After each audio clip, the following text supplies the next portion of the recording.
Me näeme küll looduse ilu, kui me vaatame ja kuulame, aga enamasti pigem seda, mis on meile juba tuttav. Praegusele ajale on omane see, et isegi akadeemilise teaduse jaoks tõuseb järjest enam pinnale saladusi ja just sellist informatsiooni, mida on varem peetud pigem ulmeks. Aga täna ma soovin pakkuda teile lugemislauale ülihuvitavat metsaraamatut, mille on koostanud teadusmehest metsnik ja mille pealkiri on "Kas kuuled, kuidas puud räägivad? Väike avastusretk metsas".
Raamatu autor Peter Wohlleben on metsnik ja looduskirjanik Saksamaal. Ta on tunnetanud ära looduse sügavama sisu ja jagab seda arusaamist meelsasti kõigile. Hümmeli valla metskonna juhina on Peter Wohlleben muutnud traditsioonilise majandamisviisi äärmiselt ökoloogiliseks ja on saanud selle eest mitmeid autasusid. Ta on algatanud erinevaid metsateemalisi projekte. Ta on üks Hümmeli Metsaakadeemia asutajaid, mis korraldab metsa ja metsamajandamise teemalisi seminare, kursusi ja matku, nõustab metsaomanikke ja metsandusfirmasid, koostab õppematerjale ja erialakirjandust ning tegeleb muude metsandusega seotud tegevustega. Sealhulgas on ta olnud juba ligi 30 aastat metsagiidiks ka lastele.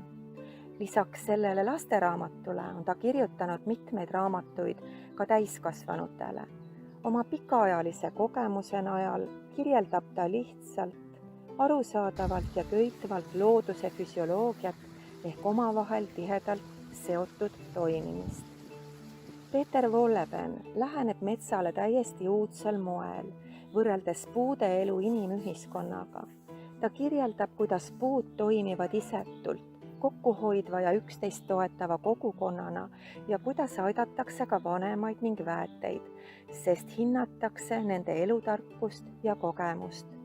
See on nüüdseks ka teaduslikult tõestatud, et puude suhtlemine toimub juurte kaudu, milles liikuvat suhkruvett aitab vahendada seeneniidistik.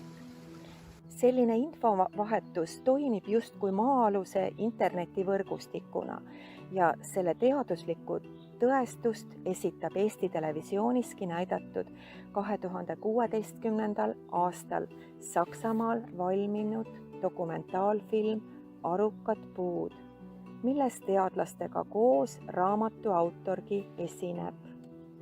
Selline kogukondlik kokkuhoid ja pinnases toimuv eeldab suurt lugupidamist ja teadlikkust metsamajandamisel, eelkõige aga hoolimist.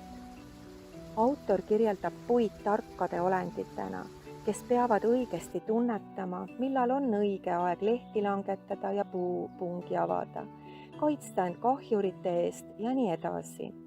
Puudega koos ja nende kõrval elavad teised taimed, loomad, linnud ja putukad, keda see raamat ka lähemalt tutvustab. Kõik toimivad oma tasakaalukal moel. Autor kirjeldab metsa ja puude toimimist kui head eeskuju näidet, millest võiks inimühiskond õppida.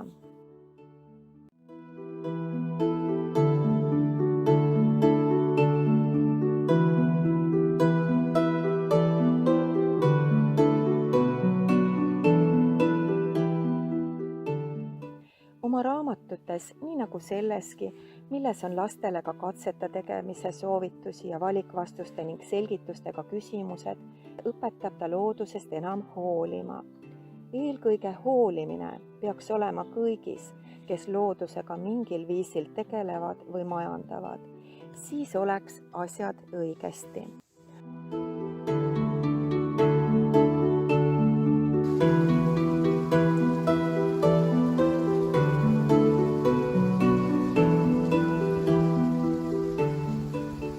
Olen hiljuti kuulnud, et lugupeetud meie oma loodusemees Fred Jüssi on ütelnud midagi sellist, et kui me loodusesse lihtsalt läheme, siis loodus põgeneb. Tähtis on anda talle võimalus võtta meid endale omaks.